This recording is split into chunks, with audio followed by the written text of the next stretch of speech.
We all struggle with procrastination every once in a while, and that's alright as long as it doesn't interfere with our well-being.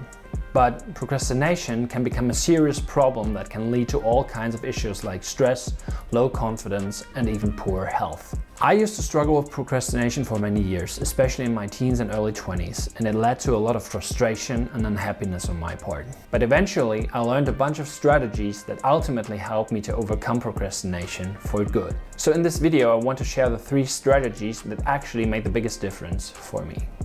Let's get started. Number 1, break it down.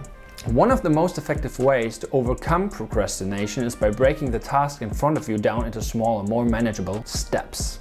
Often, procrastination stems from feeling overwhelmed by the sheer size or complexity of a task.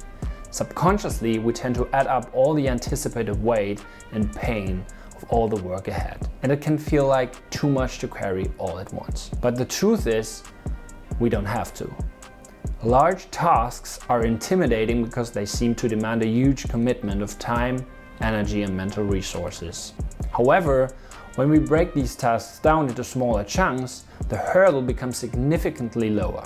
Doing 10 push-ups is a lot easier to wrap your head around than completing a 45-minute workout. Breaking a task down also reduces decision fatigue. When you are faced with a big task, you may not know where to start, which leads to endless deliberation and eventually avoidance. Smaller steps eliminate that mental traffic jam. Moreover, small actions require far less willpower. Starting is usually the hardest part, but once you've begun, momentum tends to carry you forward. Your brain is built to focus on what's directly in front of it. It can only process so much at one time. You can't write an entire book in one sitting, but you can write a sentence. You don't build a house in a day, but you can lay one brick at a time. This approach also creates a powerful sense of progress. Each mini-task completed delivers a small psychological reward, a hit of satisfaction or accomplishment that fuels your motivation to keep going.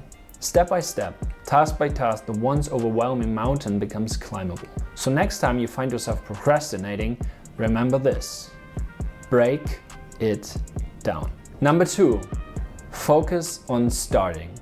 Now, tip number 2 kind of ties to what I just told you about breaking tasks down. One of the most powerful ways to beat procrastination is to shift your focus entirely onto starting. Not finishing, not perfecting, just starting. That's because the first step is often the hardest. Once you are in motion, things tend to get easier. Starting builds momentum. When you complete even the smallest step, you get a hit of positive feedback. A little dopamine boost that makes you feel good and more motivated. As Newton's first law says, an object in motion stays in motion. Once you begin, it's much easier to keep going. Starting snaps you out of overthinking and throws you into action mode. It also helps to remind yourself that it always becomes easier after you start. How many times have you dreaded doing something only to find that once you began, it wasn't so bad after all? The key is to remember that feeling and use it as motivation the next time resistance shows up. Make it your habit to focus on just beginning. Don't worry about everything that lies ahead. Those details can come later. Tell yourself, just 5 minutes. That's all you need to commit to. Often once you've started, you'll find that 5 minutes turns into 10, 20 or more. You've entered the flow without even realizing it. So when you catch yourself procrastinating, don't aim for the finish line.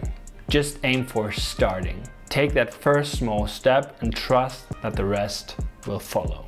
Tip number 3 is all about changing your self-image and becoming a person of action. While the 2 strategies I just told you about are great for overcoming procrastination in the moment, changing your self-image is the key to long-term transformation. How you see yourself shapes what you do. If you believe you are lazy or a chronic procrastinator, you'll act in ways that reinforce that identity. But if you start to truly believe that you are someone who gets things done, you'll begin to act in alignment with that image. Identity drives action. So when you shift how you see yourself, you change the rules. Instead of struggling against procrastination, you naturally start taking action because it's just what someone like you does. Start by making it a habit to tackle tasks right away, even in small ways.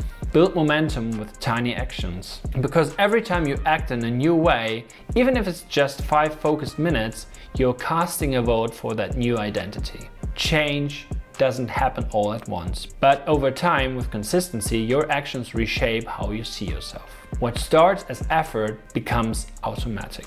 Your new self-image solidifies. You stop trying to be productive, you simply are productive. So don't just fight procrastination with tactics. Transform it at the source. Change your self-image and the rest will follow. Now, one more problem that might be holding you back from tackling your tasks could be that you are afraid of failure. If that's you, you might want to take a look at my video about reframing failure, which you can find here, so make sure to check that out. Have a nice day.